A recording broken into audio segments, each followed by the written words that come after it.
కూడాను దీనికి ఆల్రెడీ ఒక సర్వే చేసినప్పుడు 43,000 మంది కూడాను దీనికి మద్దతు తెలపడం జరిగింది. మిగతా వాళ్ళు కూడా అంటే తెలుసున్నాను. అండ్ ఈ రీనీట్ ఒకవేళ జరిగితే what is the difficulties and ఈ కేసులో మీకున్నటువంటి ఒపీనియన్ ఏంటండి శేష్ గారు?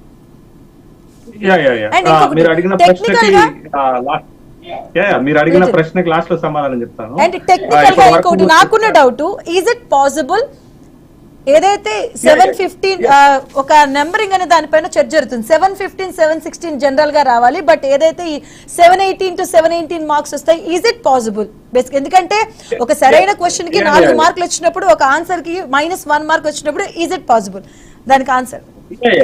అదే టెక్నికల్ గా ఎన్టీఏ పెద్ద మిస్టేక్ చేసింది అనేటటువంటి విషయాన్ని ఆల్రెడీ ప్రూవ్ చేయటం వల్లనే కదా ఇవాళ నేషనల్ టెస్టింగ్ ఏజెన్సీ ఒక ఆత్మరక్షణలో పడినటువంటి విషయాన్ని మనం చూడాలి. 720కి 720 సాధ్యం కాదనే ఒక విషయాన్ని అయితే మార్కుల కేటాయింపు, ర్యాంకుల కేటాయింపులో కూడా ఎన్టీఏ ఒక అశాస్త్రీయమైనటువంటి విధానాన్ని అవలంబించింది అనేటటువంటి విషయాన్ని కూడా తప్పులు జరిగినట్లుగా స్పష్టంగా మనకు అర్థమవుతుంది. బట్ అది ఎక్స్పర్టైజేషన్ లో ఎక్స్పర్ట్స్ చెప్పినటువంటి అభిప్రాయాలు కూడా మనం చూసినాం. దానికంటే ముందు ఏంటి అని అంటే అసలు దేశంలో ఇవాళ లక్షలాది మంది విద్యార్థులు పరీక్షలు జరుగుతున్నటువంటి విధానం పట్ల పెద్ద ఎత్తున ఆందోళన చెందుతున్నట్టు విషయాన్ని మనం చూడాలి. అది జాతీయ స్థాయి పరీక్షలైనా, రాష్ట్ర స్థాయి పరీక్షలైనా, అకాడమిక్ పరీక్షలైనా, ఎంట్రన్స్ పరీక్షలైనా, రిక్రూట్మెంట్ పరీక్షలైనా, వీటన్నిటిలో ప్రధానంగా మనం చూస్తున్నటువంటి అంశం ఏంటంటే లీకేజ్ ఒకటి, తప్పులు జరగటం ఒకటి, ర్యాంకుల కేటాయింపుల్లో అవకతవకలు జరగటము, పరీక్ష నిర్వహణలో టెస్టింగ్ ఏజెన్సీలు, ప్రభుత్వాలు వైఫల్యం చెందటము, సర్వీస్ కమిషన్లు వైఫల్యం చెందటం అనేటటువంటి విషయాన్ని మనం చూసాం. ఇటీవల ఒక సర్వే వచ్చిందండి. ఆ సర్వే ఏం చెప్తుంది అంటే లాస్ట్ 7 ఇయర్స్ లో ఒక 15 ఇంపార్టెంట్ స్టేట్స్ లో 70 పరీక్షలకు సంబంధించినటువంటి ప్రశ్న పత్రాలు లీక్ అయితే 1,70,00,000 మంది విద్యార్థులు ఎఫెక్ట్ అయినట్టుగా ఆ సర్వే చేస్తుంది. అంటే ఒక తీవ్రత, ఎంత తీవ్రత ఉంది అనేటటువంటి విషయాన్ని ఇక్కడ మనం చూడాలి.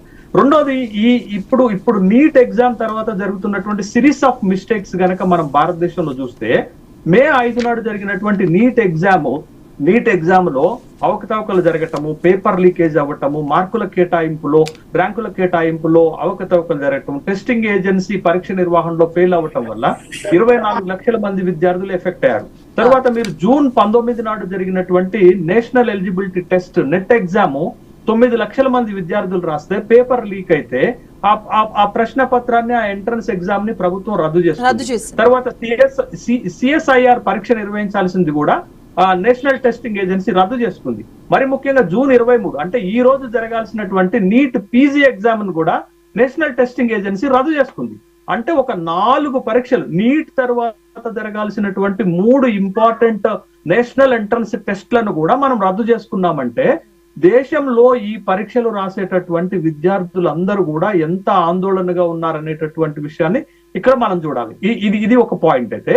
రెండోది, మీరు అడిగినటువంటి ఇంపార్టెంట్ విషయం ఏంటి అంటే, ప్రశ్న ఏంటి అంటే అసలు నీట్ లో మార్కుల కేటాయింపు విధానం ఎట్లుంది అనేటటువంటిది. 720 మార్క్స్ ఫుల్, ఒక్కొక్క ప్రశ్నకు 4 మార్కులు కేటాయిస్తారు.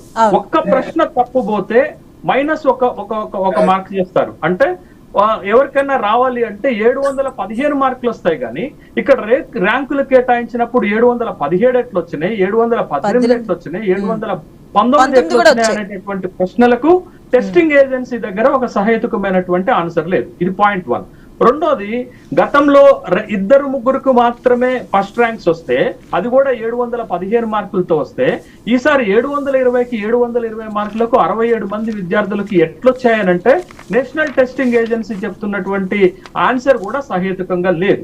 ఒకే సెంటర్ నుంచి 8 మంది విద్యార్థులు ఒకే సిరీస్ నెంబర్ లో ఉన్నటువంటి వాళ్ళకి ఫస్ట్ ర్యాంకులు ఎట్లొచ్చినాయని చెప్పడంలో కూడా శేష్ గారు ఇక్కడ మీకు చిన్న ఇన్ఫర్మేషన్ ఇవ్వాలనుకుంటున్నా. శేష్ గారు, ఒక ప్రాపర్ ఆన్సర్ ఇవ్వటంలో కూడా వాళ్ళు వైఫల్యం.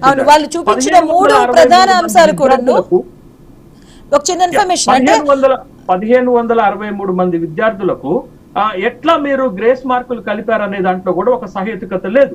వాళ్ళకి ఒక గంట ఎగ్జామ్ పోయింది కాబట్టి సమయాన్ని బట్టి వాళ్ళ ప్రీవియస్ మార్కుల రికార్డ్స్ ని బట్టి మేము మార్కులు కలిపామంటే అది ఎంట్రన్స్ పరీక్షల్లో వచ్చేటటువంటిది అది సహేతుకమైనటువంటి నిర్ణయం కాదు. అక్కడ ఇవన్నీ ఫెయిల్యూర్స్ మనకు కనపడటం ఒకటైతే, రెండోది నీట్ ఎగ్జామ్ ప్రశ్నపత్రము మే 4 నాడే లీక్ అయిందనేటటువంటి ఒక ఆరోపణలు వచ్చాయి. ముఖ్యంగా గుజరాత్ కు చెందినటువంటి పరశురామ్ రాయ్, తుషార్ భట్ అనేటటువంటి ఇద్దరు పేపర్ లీకేజ్ చేశారు, పేపర్ ని 16 మంది గుజరాతీ విద్యార్థులకు 10 లక్షలకు అమ్మారు అనేటటువంటి ఆరోపణ ఇవాళ సిబిఐ ఎంక్వైరీలో తేలుతుంది కదా. రెండోది బీహార్ లో అమిత్ ఆనంద్ అనేటటువంటి వాడు ఒక 30 లక్షల రూపాయలకు నీట్ ప్రశ్న పత్రాన్ని లీక్ చేసి అమ్మాడనేటటువంటి విషయం వాళ్ళు స్వయంగా ఒప్పుకున్నటువంటి సందర్భాన్ని చూసాం కదా. కాబట్టి ఇప్పుడు నీట్ ప్రశ్న పత్రం లీక్ అయిందనేటటువంటి విషయం పైన ఒక కన్ఫర్మేషన్ వస్తుంది. నీట్ ప్రశ్న పత్రంలో ఉన్నటువంటి ర్యాంకింగ్ల కేటాయింపులో ఎన్టీఏ అవకతవకలకు పాల్పడింది, సరైన విధానాన్ని అవలంబించలేదనేటటువంటి విషయం కన్ఫర్మ్ అయిపోయినటువంటి ఈ తరుణంలో, నెట్ ఎగ్జామ్ కూడా లీక్ అయినటువంటి ఈ తరుణంలో ప్రభుత్వము దిద్దుబాటు చర్యలు చేపట్టింది. దిద్దుబాటు చర్యలు ఏంటి? ఒకటి హై లెవెల్ కమిటీని ఒకటి వేసింది. హై లెవెల్ కమిటీ ఏంటంటే పరీక్షల సంస్కరణలో సూచించటం, ఎన్టీఏ పనితీరుని మెరుగుపరచడానికి ఒక హై లెవెల్ కమిటీ వేశారు. అది రాధాకృష్ణన్ మాజీ ఇస్రో చైర్మన్ తో వేశారు. దాంతో పాటు 7 ఒక నిపుణులతో వేశారు. ఇక్కడే మనం ఒక అంశాన్ని గమనించాలండి. ఎన్టీఏ బ్యూరోక్రాట్స్ తో నడుస్తుంది, దాంట్లో నిపుణులు లేకపోవటం వల్ల ఈ సమస్యలు వస్తున్నాయి. ఇవాళ కేంద్ర ప్రభుత్వం వేసినటువంటి హై లెవెల్ కమిటీలో ఎందుకు మీరు నిపుణులను వేశారు? నిపుణులు అయితేనే సరైనటువంటి సంస్కరణలు, సూచనలు, రిఫార్మ్ చేయగలుగుతారనే కదా. ఇవాళ హై లెవెల్ కమిటీలో రాధాకృష్ణన్ గారితో పాటు ఐఐఎంఎస్ డైరెక్టర్, మాజీ డైరెక్టర్ గులేరియాని ఇచ్చారు. తర్వాత మన హైదరాబాద్ సెంట్రల్ యూనివర్సిటీకి సంబంధించినటువంటి బీజే రావు గారిని ఇచ్చారు. తర్వాత మద్రాస్ ఐఐటికి సంబంధించినటువంటి రామ్మూర్తి గారిని ఇచ్చారు. ఇట్లాంటి ఎక్స్పర్ట్స్ తోటి కమిటీ వేశారు. ఇది ఒక దిద్దుబాటు చర్య. రెండో దిద్దుబాటు చర్య ఏం చేశారు అనంటే, public examinations prevention mall practices means అనేటటువంటి ఒక బిల్ తీసుకొచ్చారు 2024. ఈ బిల్లు ఫిబ్రవరిలో పార్లమెంట్ ఆమోదించినప్పటికీ కూడా ఈ బిల్లును తీసుకురాలేకపోయారు. ఈ బిల్లును తీసుకొచ్చేటటువంటి ఉద్దేశం ఏంటంటే యాంటీ మాల్ ప్రాక్టీసెస్ యాక్ట్ ను పట్టుకొచ్చారు. దీంట్లో కఠినమైనటువంటి శిక్షలుకి తర్వాత జరిమానాలు వేసేటటువంటి పనిష్మెంట్స్ వేసేటటువంటి ఒక బిల్లును తీసుకొస్తున్నారు. బట్ ఈ బిల్లు రాబోయేటటువంటి రోజుల్లో ఈ పేపర్ లీకేజ్ ని ఆపగలుగుతుందా అనంటే, గతంలో జరిగిన ఒక 2 సంఘటనలు మీకు చెప్తాను. మీకు వెస్ట్ బెంగాల్లో టీచర్స్ రిక్రూట్మెంట్ లో అవకతవకలు జరిగాయని పార్థ చటర్జీ మంత్రిని అరెస్ట్ చేశారు, ఇప్పటికీ జైల్లోనే ఉన్నారు. తర్వాత హర్యానాలో టీచర్స్ రిక్రూట్మెంట్ లో అవకతవకలకు పాల్పడ్డారు, అవినీతికి పాల్పడ్డారని మాజీ ముఖ్యమంత్రి ఓం ప్రకాష్ చౌతాలాకి 7 సంవత్సరాల జైలు శిక్ష వేశారు. అంత శిక్షలు పడ్డప్పటికీ కూడా ఈ పేపర్ లీకేజీలు గాని, పరీక్షల్లో మాల్ ప్రాక్టీసెస్ గాని ఆగలేదు అనేటటువంటి విషయాన్ని మనం గమనించాలి. ఇవాళ ప్రభుత్వం తీసుకొస్తున్నటువంటి ఈ బిల్లు ఈ సమస్యలకు పరిష్కారం చూపెడుతుందా లేదా అనేటటువంటి ప్రశ్నలు కూడా మనం భవిష్యత్తులో వేచి చూడాల్సినటువంటి అవసరం ఉంది. మూడో దిద్దుబాటు చర్య ఏంటి అంటే, ప్రభుత్వము సిబిఐ ఎంక్వైరీకి ఆదేశించింది. అంటే ఇప్పుడు మనకి 3 చర్యలు కనపడుతుంది ఏంటంటే, దేశంలో గాని రాష్ట్రాలలో గాని పబ్లిక్ ఎగ్జామినేషన్ నిర్వహించటంలో ఆయా ప్రభుత్వాలు వైఫల్యం చెందాయి అనేటటువంటి విషయాన్ని మనం ఇక్కడ గమనించాలా. ఇక మీరు అడిగినటువంటి ప్రశ్న ఏంటంటే, నీట్ పరీక్షను పిల్లలు డిమాండ్ చేస్తున్నట్లుగా, తల్లిదండ్రులు డిమాండ్ చేస్తున్నట్లుగా రద్దు చేయగలుగుతామా అనేటటువంటి ప్రశ్నకైతే, ఇప్పుడు దేశంలో ఒక మ్యాసివ్ ఎగ్జామ్ అండి, ఇది ఒక అతి పెద్ద ఎగ్జామ్ అండి. 24 లక్షల మంది రాసేటటువంటి ఎగ్జామ్ ప్రపంచంలో ఎక్కడా లేదు. ఇది చైనాలో అత్యధికంగా రాసేటటువంటి మెడికల్ టెస్ట్ 11 లక్షల మంది మాత్రమే రాస్తారు. కానీ ఇక్కడ ఒక 24 లక్షల మంది రాసేటటువంటి పరీక్ష. ముఖ్యంగా ఇట్లాంటి ఒక సీరియస్ హై క్వాలిటీ ఎగ్జామ్స్ ప్రశ్న పత్రం తయారు చేయడానికి it's take a not short time, it's ఒక లాంగ్ టైం. ఒకవేళ మీరు పరీక్షను రద్దు చేస్తే మళ్ళా ప్రశ్న పత్రం తయారు చేసుకోవటం ఒక ఇబ్బంది అవుతుంది. రెండోది దేశవ్యాప్తంగా మళ్ళా పరీక్ష నిర్వహించడం కష్టం అవుతుంది.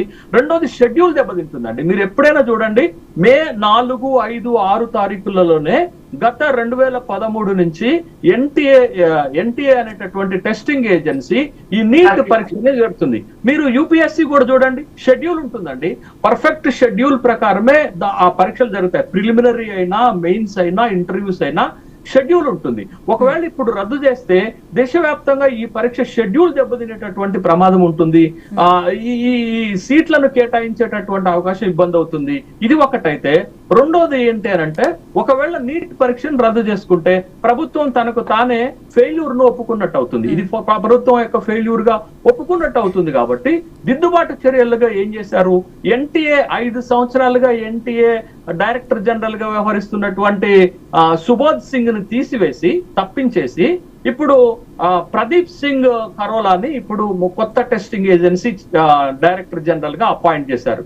అంటే ప్రభుత్వం ఒక దిద్దుబాటు చర్యలు చేపడుతుంది తప్ప, ఒకవేళ నీట్ పరీక్షను గనక మీరు నెట్ పరీక్షను రద్దు చేసినట్టుగా నీట్ పరీక్షను రద్దు చేస్తే ఇది ఒక మ్యాసివ్ ఎగ్జామ్, నిర్వహణ భారం అవుతుంది, షెడ్యూల్ దెబ్బతినేటటువంటి అవకాశం ఉంటుంది. అన్నిటికంటే ముఖ్యంగా ప్రభుత్వము తన వైఫల్యాన్ని ఒప్పుకున్నట్టు అవుతుంది. కాబట్టి నీట్ పరీక్షను రద్దు చేయడానికి ప్రభుత్వము వెనక ముందు ఆడుతున్నటువంటి విషయాన్ని మనం చూడాలి. అయితే ఇట్లాంటి ఒక సీరియస్ ఎగ్జామ్స్ జరుగుతున్నప్పుడు గవర్నమెంట్ ఇంటర్వెన్షన్ ఇంపార్టెంట్ ఉంటుంది, గవర్నమెంట్ రెగ్యులేషన్ ఇంపార్టెంట్ ఉంటుంది, గవర్నమెంట్ మానిటరింగ్ సిస్టమ్ ఇంపార్టెన్స్ ఉంటుంది.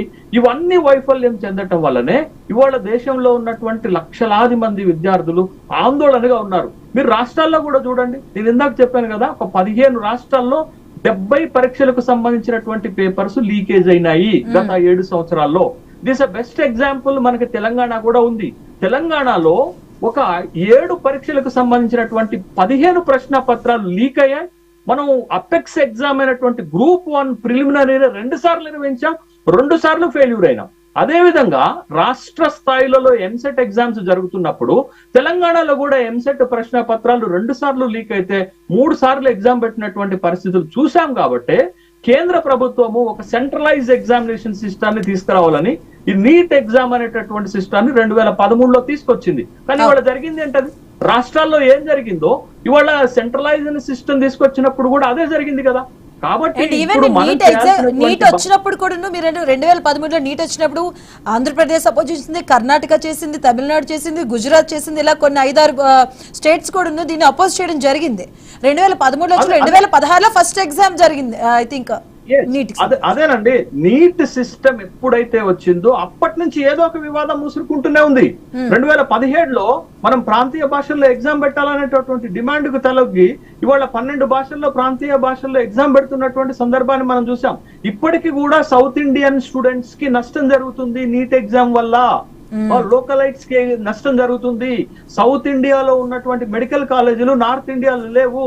15% అనేటటువంటి ఒక నేషనల్ రిజర్వేషన్ ఉండటం వల్ల నార్త్ ఇండియన్ స్టూడెంట్స్ సౌత్ ఇండియాకు వస్తున్నారు, కానీ సౌత్ ఇండియన్ స్టూడెంట్స్ నార్త్ ఇండియాకు పోకపోవటం వల్ల 600 సీట్లు దరిదాపు నష్టం సౌత్ ఇండియన్ పీపుల్ కు జరుగుతుంది అనేటటువంటి ఆరోపణలు ఇప్పటికున్నాయి. ఇది ఈ నీట్ ఎగ్జామ్ లో అనేక సంస్కరణలు తీసుకురావాల్సినటువంటి అవసరం ఉంది. నేషనల్ టెస్టింగ్ ఏజెన్సీ కూడా పరీక్షల నిర్వహణలో 2013 నుంచి ఏదో ఒక వైఫల్యాన్ని గమనిస్తూనే ఉన్నాం. అవన్నిటినీ సంస్కరణలు చేయాల్సినటువంటి అవసరం ఉంది. లేకపోతే భారతదేశం యువ భారత్ అంటున్నారు కదా, ఈ పరీక్షా పత్రాల లీకేజ్ అయినా పరీక్షల నిర్వహణలో సరైనటువంటి విధానాన్ని అవలంబించకపోయినా నష్టపోయేది విద్యార్థులు, నష్టపోయేది యువతనే. కాబట్టి ఈ సిస్టాన్ని ఎంత పకడ్బందీగా చేయగలిగితే అంత మంచిది దేశానికి. మీరు చూడండి ఒకసారి, collapse the educational system in the country that leads to the collapse of the nation. మీరు నేషన్ ని కాపాడుకోవాలి అంటే ఆ నేషన్ లో ఉన్నటువంటి ఎడ్యుకేషనల్ సిస్టాన్ని కాపాడుకోవాలి. సిస్టాన్ని కాపాడాలి అంటే క్వాలిటీ ఆఫ్ ఎడ్యుకేషన్ ని పెంచాలి, but lowering the mall practices in the examination కాపాడాలి. ఇవి చెయ్యకుండా మీరు నూతన విద్యా విధానాన్ని తీసుకొచ్చినా ఇంకొకటి తీసుకొచ్చినా ఎంత గంభీరమైనటువంటి మాటలు చెప్పినా, నేను సూటిగా ఒక ప్రశ్న అడుగుతున్నాను, విమర్శ చేయట్లేదు. పరీక్షపై చర్చ పెట్టినటువంటి వాళ్ళు ఇంత ఆందోళన జరుగుతుంటే ఒక్క మాట మాట్లాడకపోవటం న్యాయమా, సహేతుకమా? ఒక భరోసా ఇవ్వాలండి. దేశంలో ఇంత విద్యార్థులు ఆందోళన ఉన్నప్పుడు ఏమి కాదు, మేము చూసుకుంటాము, మాది బాధ్యత, నష్టపోతున్నటువంటి విద్యార్థుల పక్షాన ప్రభుత్వం ఉన్నది, ఏ నష్టం జరగకుండా చూస్తాం. Supreme court what they said, supreme court ఏం చెప్పిందండి? ఈ కేసులన్నీ సుప్రీంకోర్టుకు వచ్చిన తర్వాతనే బయటకు వచ్చింది. తల్లిదండ్రులు పిల్లలు సుప్రీంకోర్టులో కేసులు వేసిన తర్వాత, ఢిల్లీ హైకోర్టులో కేసులు వేసిన తర్వాతనే ఇది ప్రజల ముందుకు వచ్చింది, పబ్లిక్ డొమైన్ లోకి వచ్చింది. అంతేగాని ప్రభుత్వం గానీ నేషనల్ టెస్టింగ్ ఏజెన్సీ గానీ తన తప్పును ఎక్కడో ఒప్పుకోలేదనే విషయం గమనించాలి. సుప్రీంకోర్టు మొట్టమొదటి ఏం చెప్పిందండి? ఈ పరీక్షను రద్దు చేస్తే పరీక్ష ఔన్నిత్యం దెబ్బతింటది అని చెప్పింది. రెండో మాటగా ఏం చెప్పిందండి? 0.001% అక్కడ మాల్ ప్రాక్టీస్ జరిగినా